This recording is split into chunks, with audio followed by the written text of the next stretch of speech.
Wham bam. Thank you, ma'am. How you guys doing? It's Wednesday, March 10th, 2026. It's the Hat and Beard Show. Welcome in or welcome back. We got news. Boy, there's some things that popped off across the NFL. Now, the calendar year, the league year, doesn't start until today at like 4 p.m. Okay, so yes, all of these deals have been, guys signed. We're bringing an X free agent, Y free agent. Can actually happen with the exception of a few players. Now, like a Taylor Decker, who was released prior to the start of the league year, those guys can be signed. Okay, there is a little bit of wiggle room there in the intricacies of how the verbiage is conducted when and where players are released. But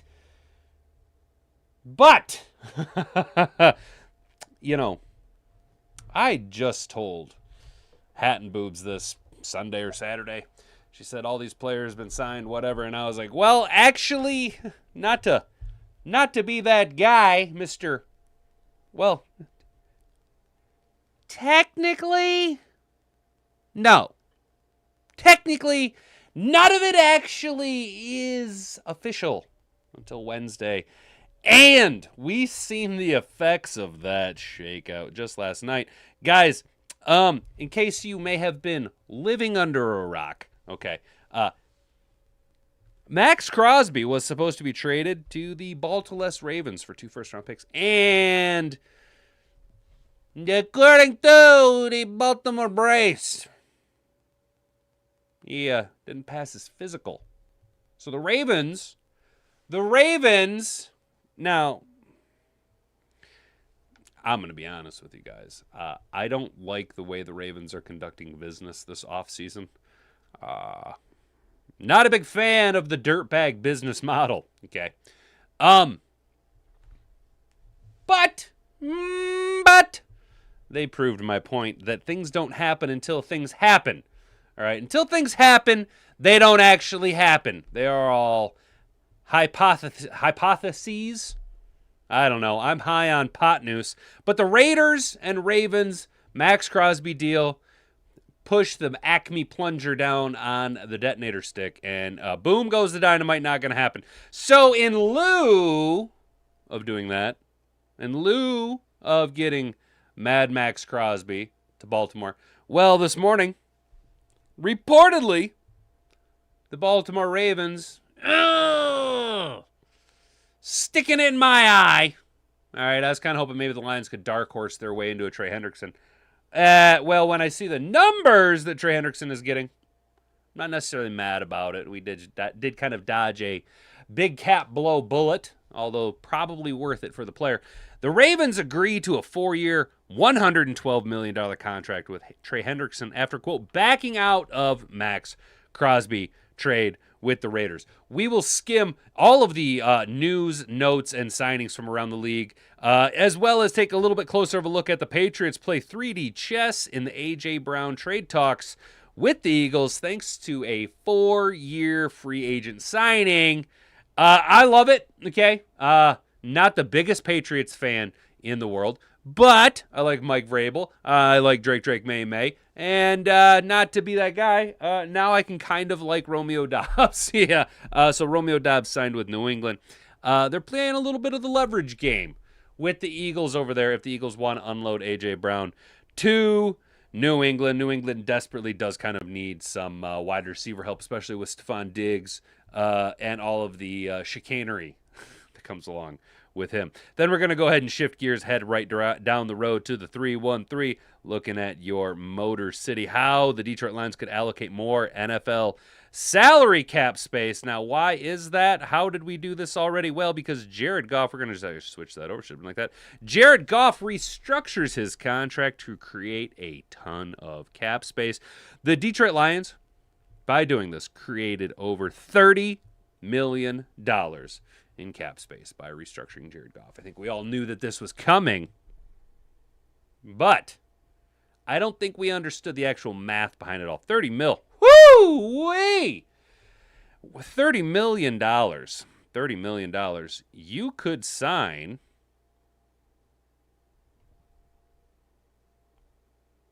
10 Isiah Pachecos, and then more players. Speaking of Isiah Pacheco, the Lions signing ex-Chiefs running back Isiah Pacheco following the David Montgomery trade. Isiah Pacheco, or as I like to call him, Marion Barber the next. Okay, the guy runs like Marion Barber. Y'all remember Marion Barber, right? Marion the Barbarian down there in Dallas. Oh, dude, Marion Barber the third was a wrecking machine.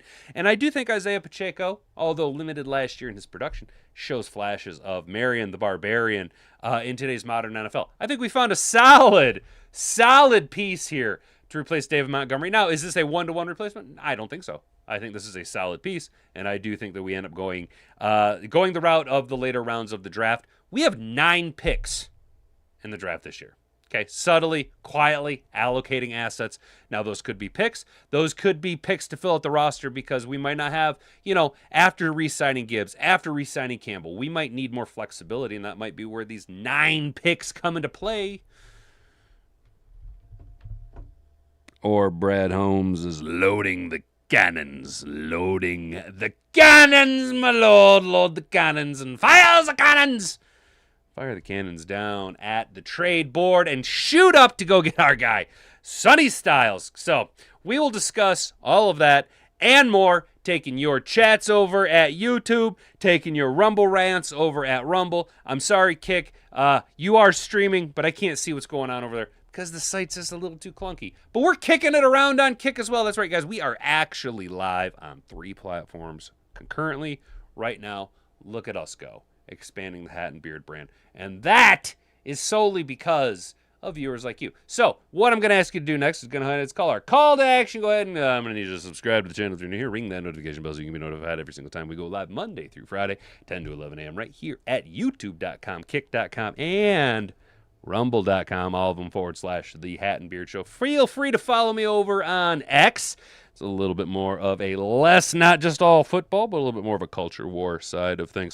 Hit the like button if you like what we do here, and share this video around with absolutely every single person you've ever met before in your life. That'd be the best way to get us to 900 subscribers over on YouTube. Trying to get up to the 50 mark on Rumble. We're getting there one step at a time. It's because of viewers like you. Small disclaimer, though.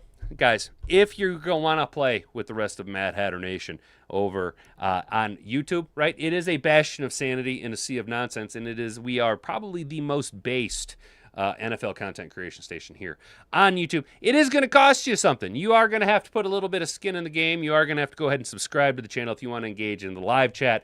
But personally, biasly, I think you do get almost an infinite ROI on that very, very small investment. So I do want to say a big shout out and good morning to everybody in the chat. We got everyone hanging out this morning. Rick C's hanging out. Mr. Detroit C, beard smelling good today. Hell yeah, brother.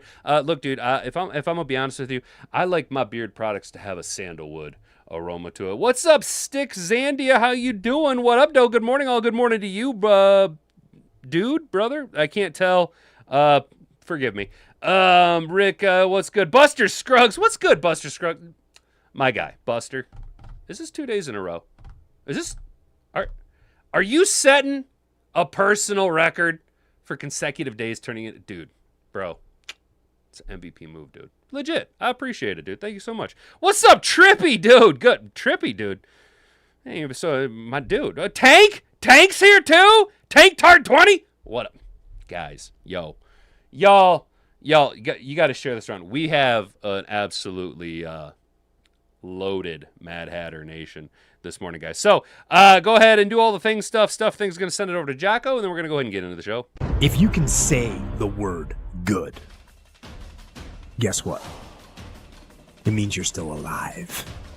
It means you're still breathing. And if you're still breathing, well, then hell, you still got some fight left in you. So get up, dust off, reload, recalibrate, re-engage, and go out on the attack.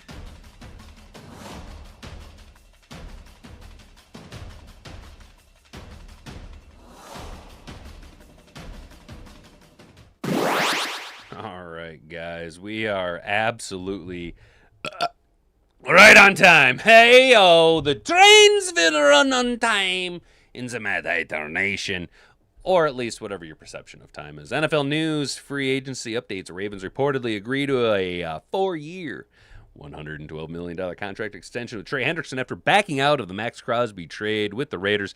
We're over here at Yahoo Sports going to go ahead and hit the refresh button, as you guys know, with it being this time of year. We're just skimming through it.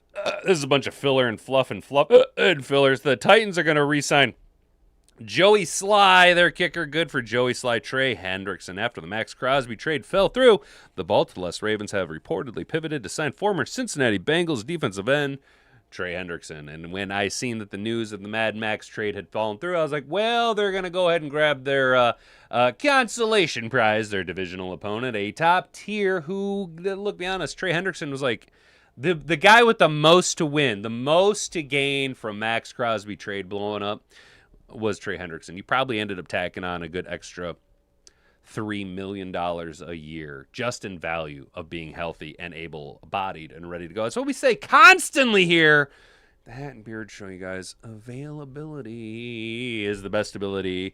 Now, if Max Crosby wants to go ahead and, try to pursue a career in athletics, that is totally fine. I think he should. He's an entertainer. He should go the WWE route. Oh, yeah, WWE SmackDown. Bum, ba, bum. John Cena taking on Mad Max Crosby. Bum, ba, bum. You know what I'm saying, dude? The deal is worth up to $120 million, including $60 fully guaranteed and $20 million signing bonus. I am such a poor. I can't even. Bro. For 8, 10, 12, and 14 sacks per season, he also gets an additional $500,000 for each threshold he meets. So 8 sacks, he gets $500,000. 10 sacks, he gets $500,000 more. That's $1 million. 12, well, that's 1.5. And 14, that's a cool $2 million extra dollars. I'm such a poor. I am such a poor. He became 31 this year and was a free agent as the Bengals didn't use a franchise tag on the standout pass rusher. Although he appeared in only 7 games during the 2025 campaign because of a core muscle injury that wound up requiring season-ending surgery, he stacked 17.5 sacks in each of the 2 seasons prior. Hendrickson is a 4-time Pro Bowler, and in 2024, he was the NFL sack leader and first-team All-Pro. He's reportedly staying in the AFC North, now joining the Baltimore Ravens. And absolutely best wishes to you over in that dumpster fire of a franchise. I would want nothing to do with Baltimore. Absolutely gross. The Commanders are going to go ahead and pick up Clavon Chason on a 1-year deal. The Chargers are bringing back Del'Shawn Phillips for whatever good that does. And then we just kind of get into the chatter of the morning. The Commanders are re-signing Marcus Mariota. Ooh, whoop-de-doo. I am so thrilled for you. The Vikings reach a 2-year deal with defensive back Taveri Thomas. He's 30 years old and spent time with 4 different NFL teams. Good for you. The Lions restructured Jared Goff's contract. The Lions moved to create more cap space on Wednesday, reportedly restructuring Goff's contract, according to NFL Network. The deal converts $40 million of his salary to a signing bonus and then adds a void year so the team can clear $32 million in 2026 cap space. Absolutely beautiful move by JG16. And that's why I say JG16, not just for MVP of the league, but MVP of our hearts. Let's go, Jared Goff. That's why, and not for nothing, I did make him the thumbnail boy today. Why does he look like Ryan Gosling? Jared Gosling. He's Jared Gosling. Ugly Ryan Gosling. Jared Gosling, or as I like to call him. And this is no slight against Jared Goff. I can't not see Jared Goff and think of Butters. You know what I'm saying? Like I just think of like, oh shucks. You know what I'm saying? Like oh fellers. You know what I'm saying? Like it just doesn't Jared Goff just give off mad Butters energy? You know what I'm saying? Just like, how we doing, Mad Hatter Nation? Hendrickson is dealing with a core muscle injury. The Ravens are full of shit. The Ravens are pulling the Brad Holmes move, dude. They just like to go get them injured players. We need to go get AJ Epinesa or Cam Jordan. Shout out obviously it's Sebastian Chose? Sebastian Chose. Hopefully I'm pronouncing that right. I am totally in the A.J. Epinesa camp, actually, you guys. If I'm being honest, now that Trey Hendrickson is off the board, look, I don't want to necessarily go the Boye Mafe route. I don't really want to go get us a lightning fast speed rusher.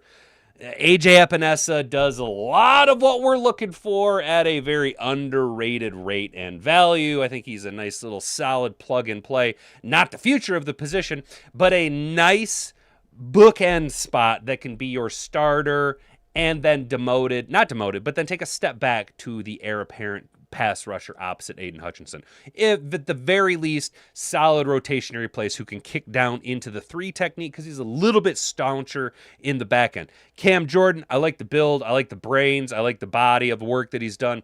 Unfortunately, I just don't like going the Michael Brockers, Marcus Davenport, this old guy route. I don't think we're that team anymore. Now, if Cam Jordan is going to maybe, look to see, gets passed over, wants to consider retirement, maybe bring him in Dan Skipper route as a coach type acquisition, I'm all in favor of that.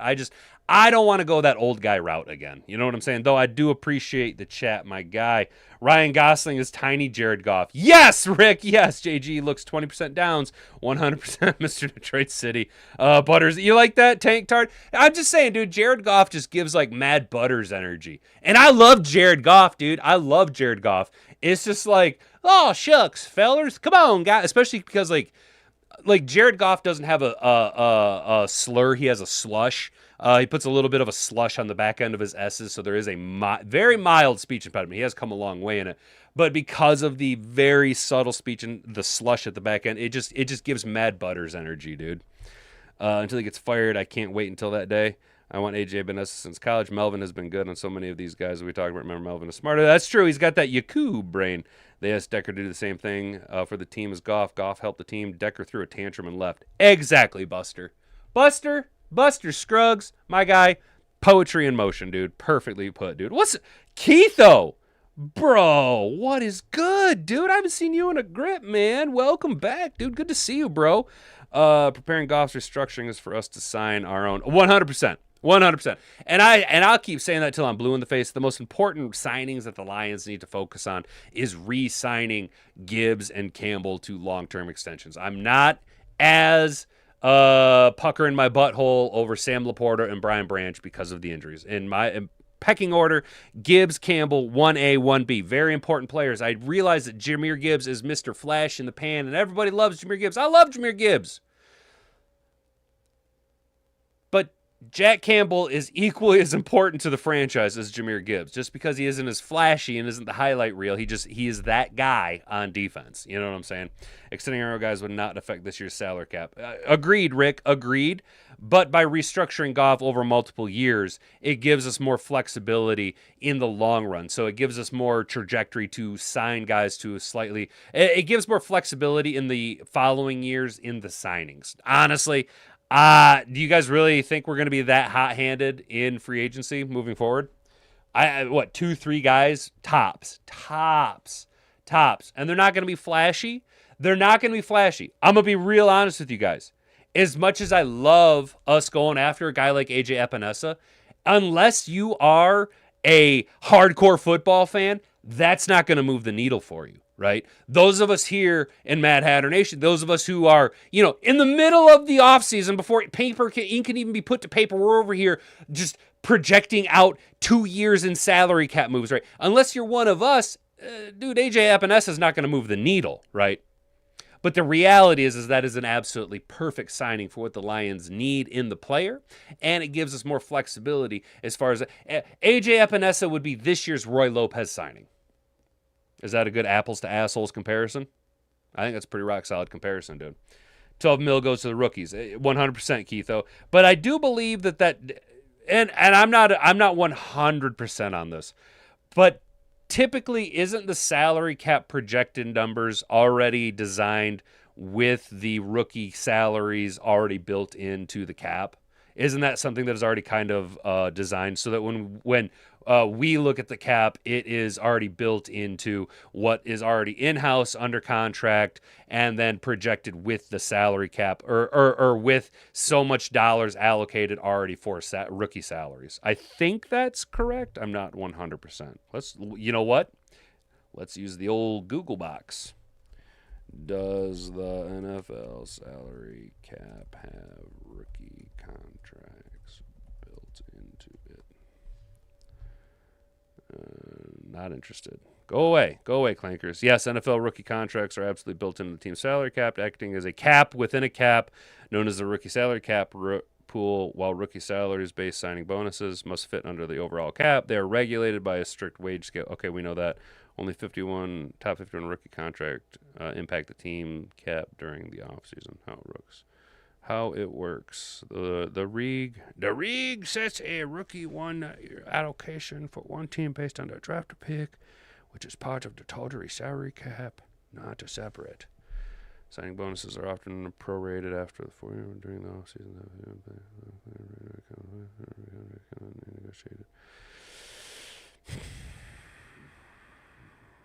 This doesn't answer it the way that I wanted.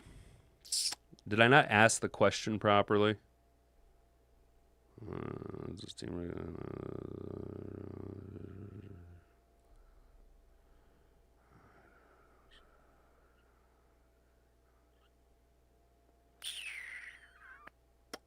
Oh well, not going to waste any more time. The Ravens backed out of the Max Crosby trade, right? So I think we all know what's going on. The Ravens did not release a statement citing reports in an article on the team websites. The trade, pending a physical, would not have been made official until the start of the new league year on Wednesday. C.J. LeBoy, Crosby's agent, released a statement on social media conveying that the edge rusher was ahead of schedule in his recovery from knee injury. NFL Network insider Ian Rappaport reported what? Do you think he did that on purpose? Do you think that's just a goofy name? Ian Rappaport reported. He's the Rappaport report. Rappaport reported Wednesday morning that Crosby would return from Baltimore and is headed back to the Raiders, bearding to resume his rehab program. Per Rappaport, the pass rusher looks and feels great. Per a source, and his mindset is to play football in Vegas and move forward. The Ravens and Raiders agreed to a trade which was going to net Vegas 2 first-round picks on March 6th. Crosby had already traveled to Baltimore, what was supposed to be his new home, but followed a physical evaluation. The transaction won't cross the finish line. Crosby's road out of Vegas initially began when the team placed him on injured reserve. We know all that shit. So this is the look. Okay. Ha. Okay. There's a few things here with this. One, obviously, the draft picks, right, aren't going to be moved. Max Crosby isn't going to be moved. And when Max Crosby isn't going to be moved, Max Crosby's salary isn't going to be moved. And by not moving Max Crosby's salary, hitting the undo button comes with massive ramifications for both teams, not to mention plenty of other clubs around the league who missed out on Crosby in the initial sweepstakes. The Raiders, especially, will need to work out how to exactly move forward. They have very much been spending like a team that freed up a ton of cap space during the negotiation window, leading up to Wednesday's start of the new league year. Las Vegas went on a $281.5 million spending spree on Monday, bolstering its offensive line with former Ravens center Tyler Linderbaum re-signing Eric Stokes and fortifying the defense for the anticipated post-Crosby era by adding Kwity Paye, Nakobe Dean, Quay Walker, and Terrion Johnson. Like the Crosby trade, none of these teams' free agent deals are official yet. With the trade designation, the Raiders lost $30 million in cap space, according to Sport Track. The Ravens, conversely, have been navigating with knowledge that Crosby was their big splash. So far, just re-signing quarterback Tyler Huntley as a backup and inking offensive lineman John Simpson to a 3-year pact. There's no telling what free agent they might have gone after, who has already agreed to terms with other squads. Well, we know now, though, that they ended up signing, or at least have agreed to terms with Trey Hendrickson. So somehow, and good on the Ravens for being able to quickly shift gears. I will give them that, as much as I do have my own gripes and grumbles with the Baltimore Ravens and their handling of John Harbaugh, specifically leaning into and saying, no, Lamar Jackson is the solution to the problem, even though John Harbaugh is a, Super Bowl winning head coach. Good on them for doing their due diligence. I know it seems dirty, but put yourself in the Ravens position, dude. Pretend for a minute that we are a fan of the disgusting Baltimore Ravens. Let's gross. It just feels gross doing this thought exercise. We won't be here too long. How would you feel if your team gambled away effectively your future with your next two first-round draft picks and got a player who, worst case scenario, counts $20 million a year against the cap? I'm just throwing that number out there, okay? And then never plays a single down of football. What if Detroit had done that? I think we'd all be calling for Brad Holmes to immediately be terminated. I think we would be chanting the SOL again, because that would be a very, very old Lions move. Now, the Raiders pick up the phone and they still want to unload Max Crosby for a bologna sandwich. Now we're talking more now we're talking currency that I'm willing to deal in. But look, I'm not a doctor. I don't know, but Baltimore's got to know something, right? They can't just it's not like they just sent him down to some leering center and had a bunch of light bulb heads look him over. You know what I'm saying? Now, let's be honest though. Hey, pump the brakes. Don't cancel me yet. We all know that the brightest ideas come from light bulb heads. Oh, I cannot be stopped because I'm a Patriot. You know who else is a Patriot? The New England Patriots. Smash the like button if you're a Patriot. Let's go. Patriots play 3D chess and A.J. Brown trade talks with the Eagles thanks to a 4-year free agent signing. The Patriots were dangerously close to being backed into a corner. They were getting rid of Steph Diggs, and they needed a new number 1 wide receiver. They'd been heavily inked to trade talks with the Eagles star A.J. Brown. But the Eagles are heavily financially incentivized to hold Brown beyond June 1st before trading him. That would be well after the draft. The Patriots would have had to pay the Eagles a hefty price to trade for Brown right now. Instead, New England found an alternative path. They signed former Packers wide receiver Romeo Doubs to a reported 4-year free agent contract. I think that's a subtle, sneaky move. I don't think he's the top dog in the NFL by any stretch of the imagination.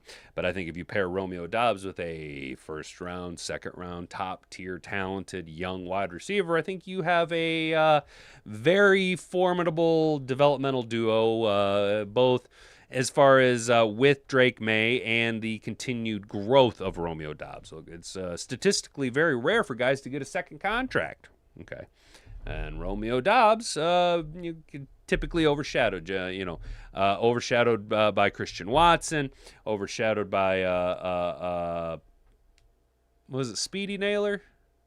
Jaden Reed, getting a little bit overshadowed, now having a chance to kind of strike out on his own. Now, is he going to be able to parlay his limited exposure and production in Green Bay into a solid career in New England? It depends on a lot of variables, right? But possibly, or he could just completely fizzle out. I don't know. I don't know. I like what Romeo Doubs does when he's on the field, but again, you don't see a whole lot of them. But New England kind of going to go ahead and leverage this so that they can say, hey, you know what? Maybe we don't need an A.J. Brown. Maybe we go this route, dude. Gives the Pats a little wiggle room as Doubs, if he has to be, can either be a number 1 wideout. They don't have to trade for Brown immediately. Now the Patriots have to put a trade for Brown on the back burner, the Athletic Chad Graff wrote. They can wait to see if the Eagles budge. Maybe a wide receiver prospect. The Pats have a high grade on falls to them at the 31st pick in the draft, and they move on from Brown altogether. Maybe the current group of wide receivers impresses them during spring practices to the point they pass on a potential Eagles offer for Brown on June 2nd. Or maybe the price for Brown does indeed come down in June, and the Pats acquire a number 1 wide receiver for May, securing the player they wanted all along in a relative discount. At least the Patriots have options and some leverage. They didn't have much of either before Tuesday. Now, New England is coming off a Super Bowl appearance and wants to get even better ahead of a crucial 2026 campaign. Doubs will help them do that. Brown would too. But the Pats have removed any need for desperation and can make a smart approach to their trade talks with the Eagles now. I think this is a solid move. Shout out my guy Beantown, Beantown Breakdown over on YouTube. If you guys check him out, go give him a follow over there. He's a good Patriots fan, good subscriber, good fan of the show, dude. Good friend of the show, dude. And we did ask yesterday what was going on in New England, because you guys were kind of hemorrhaging talent there. A lot of guys kind of dipping out in free agency. But, there probably is a plan. Mike Vrabel's not a complete idiot. And Robert Kraft, believe it or not, has done this before in his first rodeo or his first massage. But I like this Romeo Doubs move. I think this is a solid younger piece. You get younger at the position than a Stephon Diggs to pair with a Drake May. And by all accounts, it shouldn't be that too much of a cap-breaking maneuver. It's not like Romeo Doubs is coming in as the top talented Mike Evans of the draft class, guys. So let's go ahead and put the national news circuit in the rearview mirror and start looking downward to the 313 in the Motor City and what we got in store for you guys here. Smash the like button. Subscribe to the channel if you're new here. Ring that notification bell so you can be notified every single time we go live. What's up, Steve Real? Yeah, what's up, dude? How you doing? What's good, Brandon? Can't. Hell yeah, Lamar, Goff, Mahomes, and Josh Allen all restructure for their teams. QBs have become the new team banks, 100%.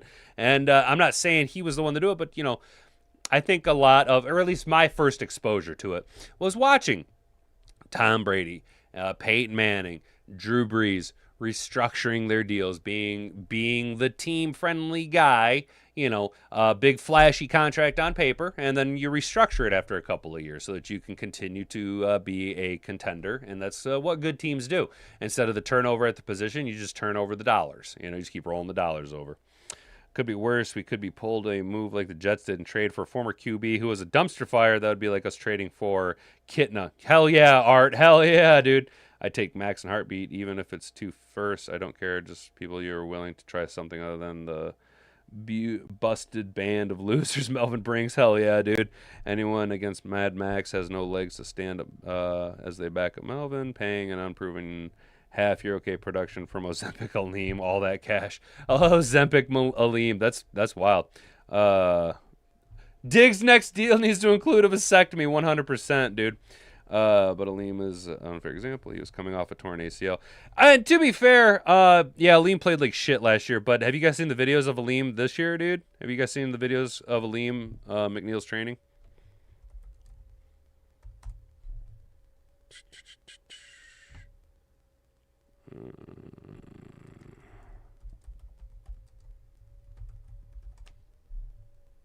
Come on, man. Where the hell was it? Oh, that was last year. Dude, I just seen it. He was clearing boxes like a motherfucker, dude. Was it old? Was it last year's? It might have been old news. I might be retarded. All right, guys, well, make sure you hit the share button for my retardation.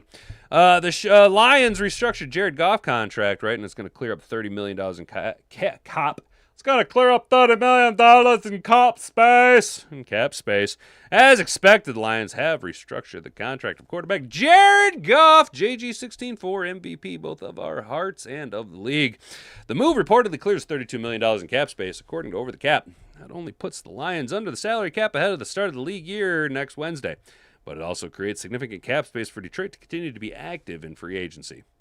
A contract restructure is a relatively simple way for teams to move around money. In this case, Goff's $55 million guaranteed salary was all set to hit the salary cap this year. Instead, the Lions convert $40 million of that salary and turned it into a signing bonus. Nothing really changes for Goff. The money remains guaranteed, but the cap hit of that $40 million signing bonus is now spread evenly over the next 5 years. An extra $8 million per year.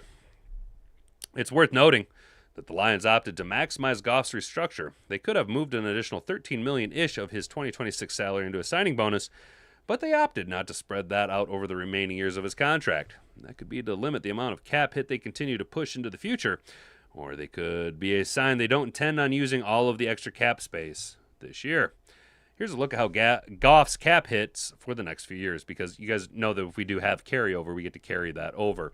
This year he's going to count for $37 million against the cap. Next year, $62 million, and the following year, 2028, $69 million.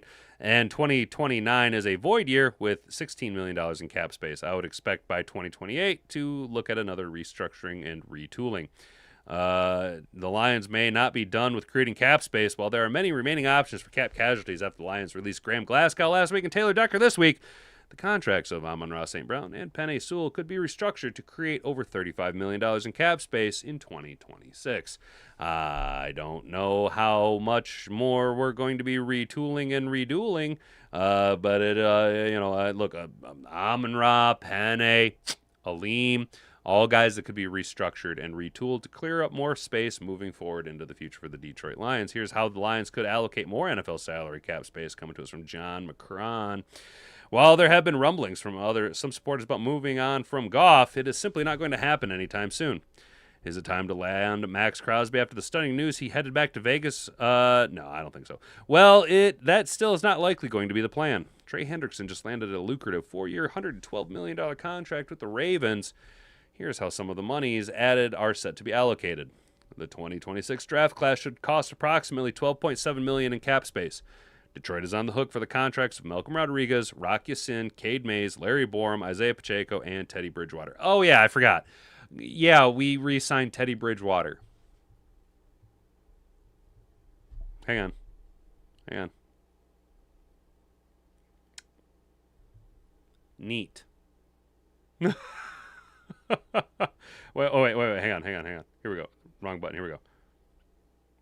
Neat. That's how I feel about Teddy Bridgewater. Neat. But we did re-sign Rock Ya-Sin, Malcolm Rodriguez, and we'll get to Isiah Pacheco. Those figures will steadily be released in the coming days. The team must also pay for the practice squad, which consists of 16 players.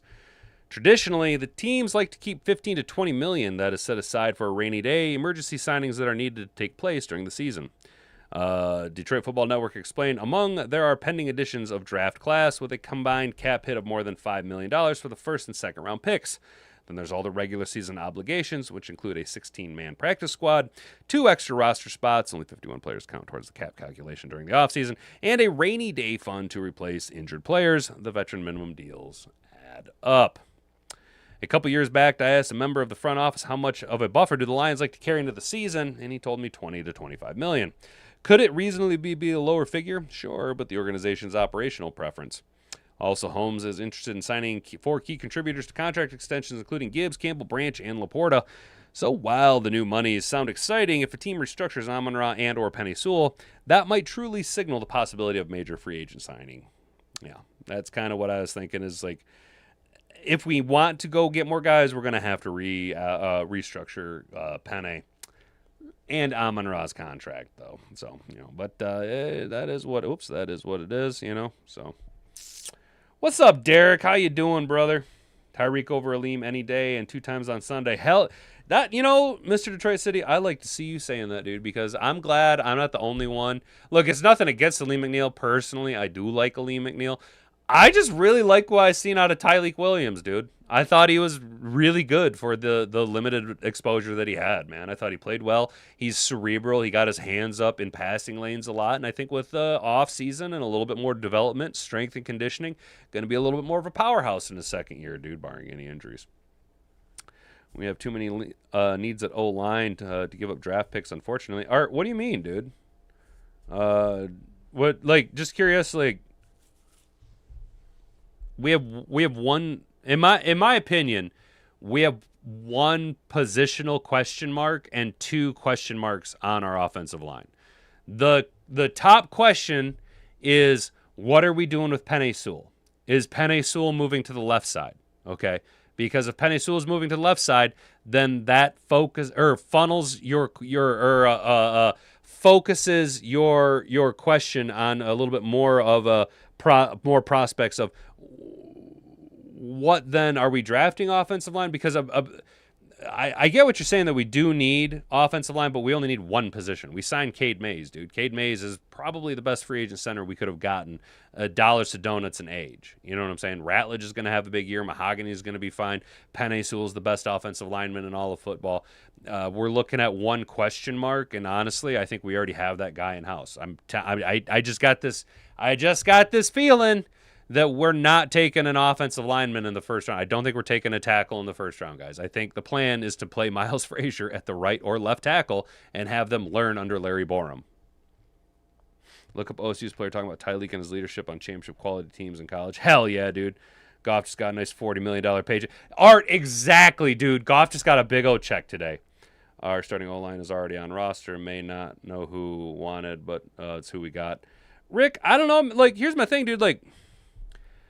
Why is everybody so down on our offensive line right now? Penei Sewell is the best offensive lineman in football. Tate Ratledge is ascending to being a dominant guard in the league. He was a rookie going through rookie growing pains. Christian Mahogany has shown that he is a dominant guard in the NFL. He was injured last year, playing injured. Our big question mark was Taylor Decker. Well, he's no longer here. What are we doing at center? We signed Cade Mays. So then the big question mark is, what are we doing with Penei Sewell? Is he going right? Is he going left? And depending on what he does, depends on what we want to do with the next position at the tackle spot. Do we go left or do we go right? It's completely hinging upon Penei Sewell, right? I think, though, that either direction, Miles Frazier, by all metrics, should be that guy, right? He's talented enough by what we've seen in college. He played a little bit last year, although at guard, right? He played tackle in college, so why not swing him over to the right side? Oh, you're working? Hell yeah, Derek. Right on, dude. Borum has a huge history of ankle issues. Not sure he's going to be a starter. Yeah, Art, I'm not banking on Borum being a starter, actually, dude. I'm banking on Borum being a basically a coach, dude. I think that was addressed already. It just wanted a big name. It just wasn't a big name. Yeah, dude, that's what I'm saying, bro. That's what I'm saying, Rick. Okay. The moves that we are making are the exact same moves that we should be making, okay? Subtle changes. We know Brad Holmes likes to draft players, okay? So, as stated earlier, right, we didn't go and make the big splash of Trey Hendrickson or Max Crosby. But if we go get a guy like A.J. Epinesa, yeah, it's not flashy, but it's what we need. You know what I'm saying? And it's not a desperation need. You're not overpaying for a player. I don't think Larry Borum was brought in to be your stalwart offensive lineman tackle for the next 6 years. I think he was brought in as a veteran piece on a low contract to fill in for Taylor Decker and Dan Skipper in a rotationary developmental piece, coach on the field for the next ascending player, be it Miles Frazier or, Caden Proctor, by just throwing a name out there at 17, okay? I'm not on board with Caden Proctor, but does it not kind of feel like maybe that's the route we're looking at going now? That maybe we're just going to move Penei to the left side and let Proctor develop on the right side under the tutelage of Hank Fraley, under the guidership of Larry Borum, under the mentorship of Penei Sewell, right? Does that not kind of make sense? I'm not a Proctor guy. I think he's a slapdick. But does it not kind of feel that with us interviewing him at the Combine, that's kind of how the dominoes are setting up for us? Maybe the dominoes are setting up for us that we see Proctor sliding down the draft at 17, and we're just like, maybe that's the guy we're all about. Brad Holmes loves them Alabama guys. All right? I'm not in favor of the Caden Proctor draft pick, but watch Brad Holmes drop back, trade back to the mid-20s. Proctor's still there. We're back in the third round now. We've got future picks. Trade back, sliding down, getting Proctor. No pressure Proctor. That's what he becomes in. No pressure Proctor. Which is weird, because if we draft a guy whose last name is Proctor, well, he might be into proctology. And hopefully there's not a lot of pressure under there. Dun dun dun ba da dun dun. Borum and Scruggs are depth. Sewell, Mahogany, Mays, Ratledge, Frazier. That's our starting O-line left to right. Boom. Rick, you're getting it. I'm getting it. Okay, Art. Hey, Art, were you here Monday for the mock draft? No, Carrie. I have to be honest with you, Carrie. I love Spencer Fano. I'm very on board with Spencer Fano. He ain't going to be there, brother. He ain't going to be there for us at 17. He ain't going to be there at 17.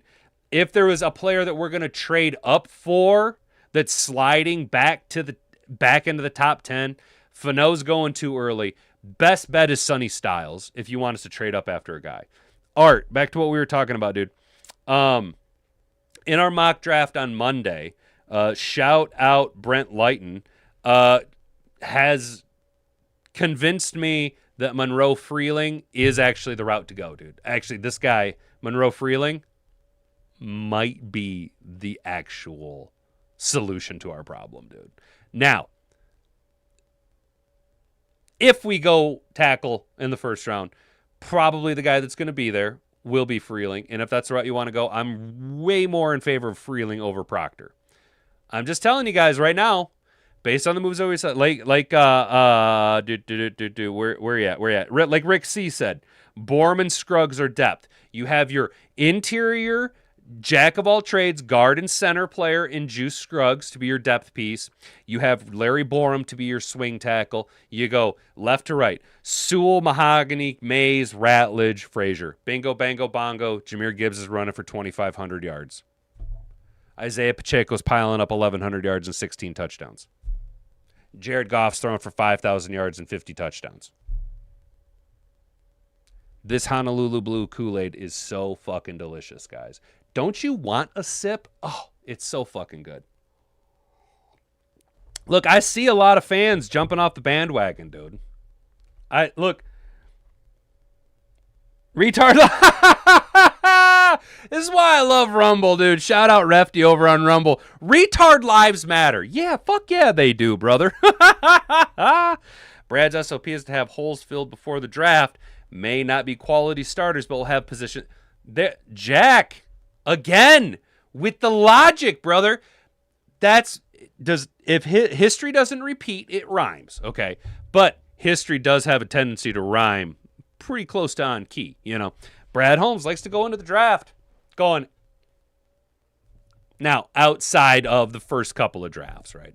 Brad Holmes likes to go into the draft going, look, I have everybody. I have the holes plugged. It might be a little boy with his finger in the dike. I don't mean that in a pervy way. It might be the little boy with his finger in a dike, but the hole's plugged. You know what I'm saying?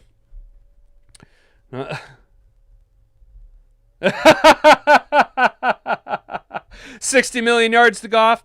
You know what, Art? I could see it, bro. I could see it. Amon-Ra is going to count for probably about 40 million of those yards. J-Mo's going to chip in another 15 million. Laporta comes back, has a monster season coming off injury with the other 5 million. Super easy, 60 million. Jared Goff, then just to troll the NFL, he throws the football like Matt Stafford does. He loads the ball into his ass with his left hand and farts it down the field. That's what he does, bro. What's up, Marcus Newsom? Fallout is goated. I seen Goff in a vault suit. Did a new Fallout get announced? No, not that I know of, bro. Not that I know of. I just like Fallout. I actually have one of my Pip-Boy mugs back here. I just like Fallout, dude. I appreciate you checking it out, dude. The thumbnail art stuff like that's kind of been my thing a little bit recently. So appreciate you, dude. Thank you so much for checking us out, brother. Hopefully you like football and Fallout, dude. You know, a little bit of cross section there, a fandom. You know what I'm saying? And just so we're clear, Marcus, I have to let you know. I am a Fallout New Vegas is the best Fallout ever truther. I am a Fallout New Vegas fanboy, stan, whatever you want to call it. Fallout New Vegas is the best and goated Fallout, if not one of the best and goated RPG games ever. Goff runs for 2,500 yards. Book it. Easily, dude. Backwards. He backpedals for 1,500 yards, dude. Jared Goff scores 10 touchdowns in reverse, dude. Jared Goff does cartwheels for 5 touchdowns, bro. Book it. Lock it. Mark it. Knock it down, dude. Yes. Dude, Jared Goff has such a monstrous season behind Penei Sewell, Christian Mahogany, Cade Mays, Tater Ratledge, and Miles Frazier that mid-season the NFL forfeits to the Detroit Lions, okay?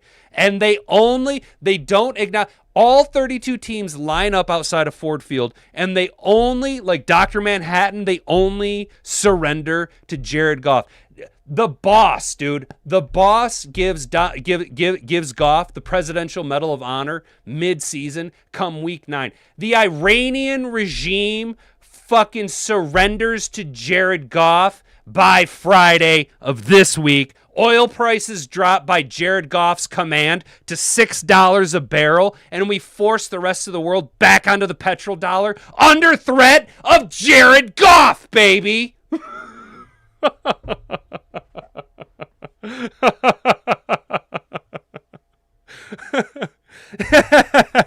Oh, what you want, China? We got Jared Goff. Bitch. What you know about Jared Goff? JG16.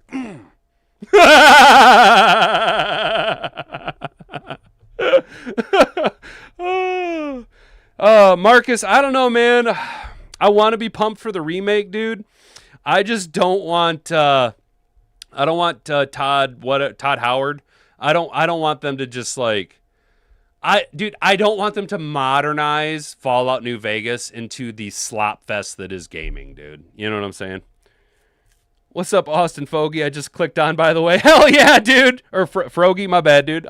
What a time to come in, brother. What a time to come in as we're unlocking, dude. We're unlocking the secrets of the universe and realizing that Jared Goff was, in fact, Jared Goff. Holy shit, guys, we just figured it out. Jared Goff was the WMD in Iraq that the Bush administration had to extradite out. Jared Goff is the yellow cake uranium. Look at his hair, man. Interdimensional shape-shifting child molesters are here to take over the world. I'm tired of them turning the freaking frogs gay. Do you think you could run for president? You know what, Ruben? If someone wanted, if we could start a grassroots movement, I don't think people would very much appreciate my theocratic fucking dictatorship that I would just stamp out on the whole. The American Empire. I've gone from being an isolationist, non-interventionalist to expanding the American Empire because I am District 1 and I don't give a flying fuck about the rest of the world. America first, baby! Because when America wins, humanity wins! We put a motherfucker on the moon, bitch! Let's go! And what do we do when China tells him to fuck off? I think Jared Goff then just goes, I don't appreciate that very much. And then he just drops a fucking turd the size of Canada. Jared Goff levitates over China and then drops a turd that is 75 KT Curix in size directly upon China, in which case the terrified masses revolt against the CCP, okay, and then demand that only Jared Goff be their supreme ruler. That's what happens, dude. This summer, Jared Goff is Rambo. They drew first blood.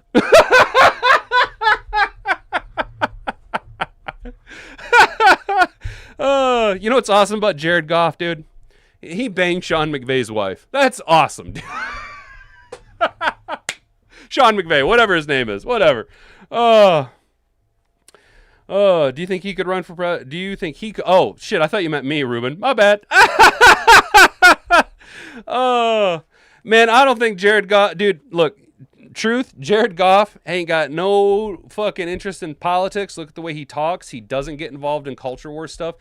If you actually look at what Jared Goff is doing, Jared Goff is going to be a real estate mogul. He is acquiring a lot of high value assets on his back end, and he's venturing into a lot of philanthropic endeavors.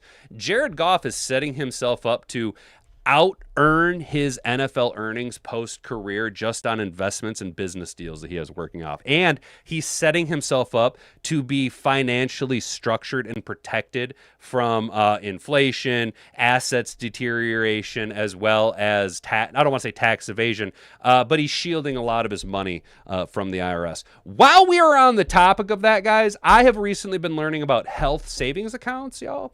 If you have the ability to get a HSA through your employer, holy shit, you can hide so much money from the IRS. Holy shit, you guys. Holy shit, you need to take advantage of your HSA. You can hide so much money from the IRS into retirement. You can basically take care of like 80% of your medical expenses if you properly fund your HSA and hide. You can hide. The IRS fucked themselves when they created the HSA, dude. They basically built a perfect shield from money. You can hide so much money from the IRS in your HSA. This is not financial advice, but if you have access to HSA, fund that motherfucker as much as you possibly can, because you can shield so much money from the tax man. From the tax man. The tax man fucks me in the ass. Love working 5 months out of the year for the government. Isn't that awesome? I agree. Shout out Rick C. Running for president is crazy. No sane person wants to be president of the United States. Exactly. And I don't want to be president of the United States. I want to be the supreme ruler of the world. Because I know what's best. And I called the Jack Campbell ascension to All-Pro. I called the Lions signing Cade Mays. Look, I'm basically, dude, just hook my. I am the AI. I am the AI. Someone had to do it. I did it. Someone had to do it. I am the chosen one. Hell yeah, Ruben. I knew, dude, as soon as I started talking about HSAs, I was gonna be like, I know, I could feel you shaking your head in agreement with me down in Houston, brother. I could feel you agreeing with me on the HSA thing, dude. Hell yeah. HSA are amazing. Dude, Trippy, my bro, dude, you get it, dude. The HSA. Look, FSAs are fun and whatever, and you can do that, but you're fucking wasting your money, dude. Take what you're putting in your FSA, reinvest it instead of your FSA into your HSA, pay your, before your fucking deductibles or whatever, pay that out of pocket, save all of your receipts. You can easily have pushing $1 million by the time you retire in your HSA that can very easily fund, like I said, 80% of your medical expenses into retirement based on life projections. You know what I'm saying? Just fund the shit out of your HSA. Hide as much money as you can from the IRS. Fuck the IRS, dude. I don't know about you guys. I don't know about y'all. But I am still waiting. I don't remember what the hell we were watching. We were watching something the other day, and I actually paused it, and I got up, and I pointed, and I was like, what the fuck is that? And she read it out loud, and I was like, it says end of World War I. What the fuck is that? That's a lie. That's fake news, because if World War I had fucking ended, I wouldn't be having my fucking income taxed by the goddamn state. Fucking bullshit. And by state, I mean the federal state, okay? Not the fucking state government of Michigan that can't seem to allocate my dollars to the goddamn roads. Oh, sorry, guys. We're just tripping out. I'm just having a little bit of a tax meltdown. I smell baked goods. Do y'all smell toast? That's weird, man. Jared Goff will own the Iranian oil fields. Honestly, Kane, based on the way he allocates and accrues assets, I wouldn't be surprised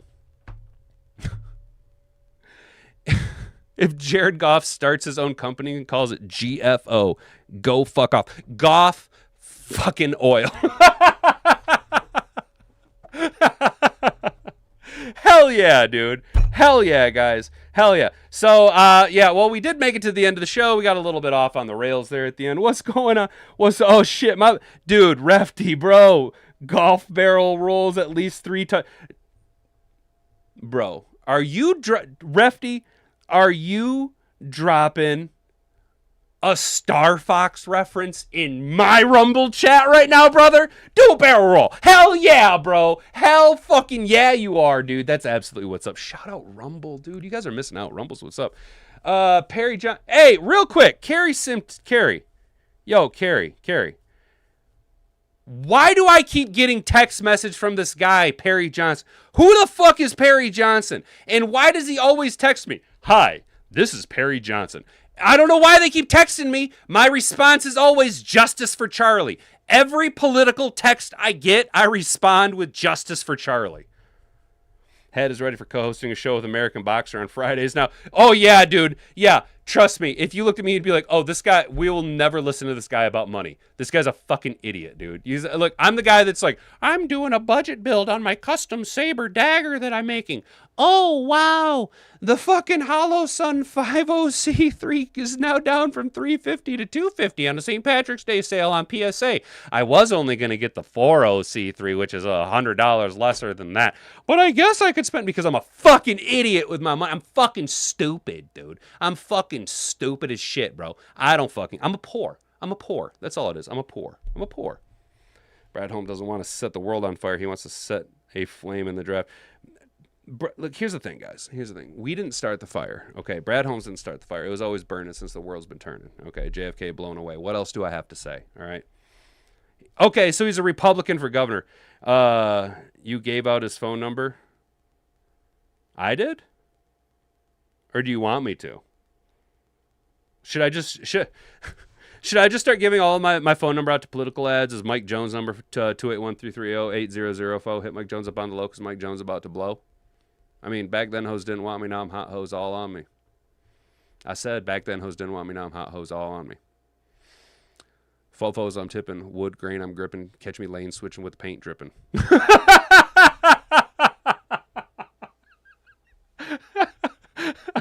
Oh, fuck, man. All right, so Perry Johnson's running against John James, huh? All right, well, honestly, if I'm being honest, guys, there is one Michigan political figure that I think should run for governor, and he'll never do it because he's way too fucking smart. He's way too fucking smart and way too good. And this, look, I realize that I'm basically trying to tell you right now that, nah, dude, this poop doesn't smell like poop. This poop smells, it doesn't smell like poop. It's okay. It just take a sniff of this poop. It's good poop. It's good poop. Trust me. Dude, it's good poop. I realize that's what I'm kind of saying over here. But if there was one person in Michigan politics that would make an absolutely fucking badass governor, dude, that'd be my guy, Tom Barrett. Tom Barrett would be a fucking great governor of the state of Michigan, dude. But he'll never run it. No, you put out his phone number saying it was your phone number. Oh, gotcha. Why is that song a core memory? Because, Trippy, you're probably 37, 38 years old, dude. You probably graduated sometime between 2004 and 2009. And we couldn't escape that fucking H-Town, Dirty South, trap music, that very iconic bum-ba-da-bum-bum. You know what I'm saying? Very fast beat. Bum-ba-da-bum-bum. You know what I'm saying? Back then, hoes didn't want me. Now I'm hot hoes all on. I'll say it. And it all kind of sounded the same because, like, Mike Jones and Slim Thug and Paul Wall, since they all kind of ran together with, like, UGK and shit, they all kind of had that same kind of sound. Though, admittedly, I do think, like, Paul Wall, like, I liked Paul Wall. I'll be honest. I can, if I were to play, the fuck was that? His one hit. Damn, this is really not proving my point at all. Anyway, when I hear the music, I know all the fucking lyrics. Him with it was Paul Wall and Lil Pookie. I'm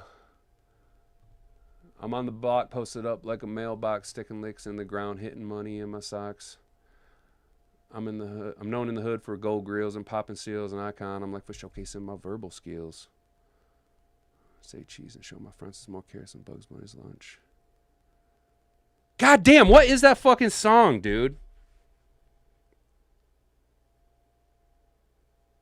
I can't even fucking think of it. Damn, I'm fucking retarded, dude. It's just because, Trippy, you're probably my age, dude, and you ran around and probably smoked some doobies with a bunch of black folks in high school. That's what I was doing. I was smoking a bunch of blunts with all the fucking hood rats, dude. That's what I was doing. I was thinking I was quite the gangster, which is pretty impressive considering how much of a honky country boy I am. Oh, boy. I'm a mystery wrapped in an enigma. Let's go, boys and girls. Appreciate each and every one of you. He'll audit the state. Tom Barrett will. Good. I hope he does. Google the lyrics. Oh, good idea, Jack.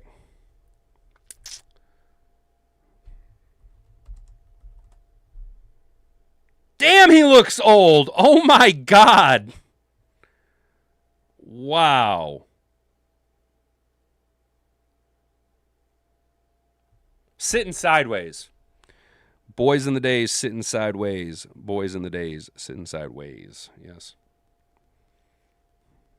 Sitting sideways. Boys in the sideways. Hell yeah. Now that song's stuck in my head like a motherfucker. Shit. Can I borrow a French fry? Can I borrow a French fry? Let's go, you guys. Let's go.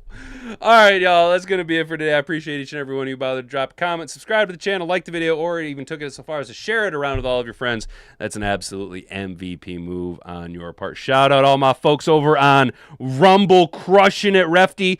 Do barrel roll. Let's go, you guys. Try to have yourself a good rest of the day. Stay out of trouble. Don't do anything I wouldn't do. Until next time, I've been Hat and Beard. You've been an attentive audience. We'll catch you tomorrow at 10 a.m. Bonga bonga. Frig off.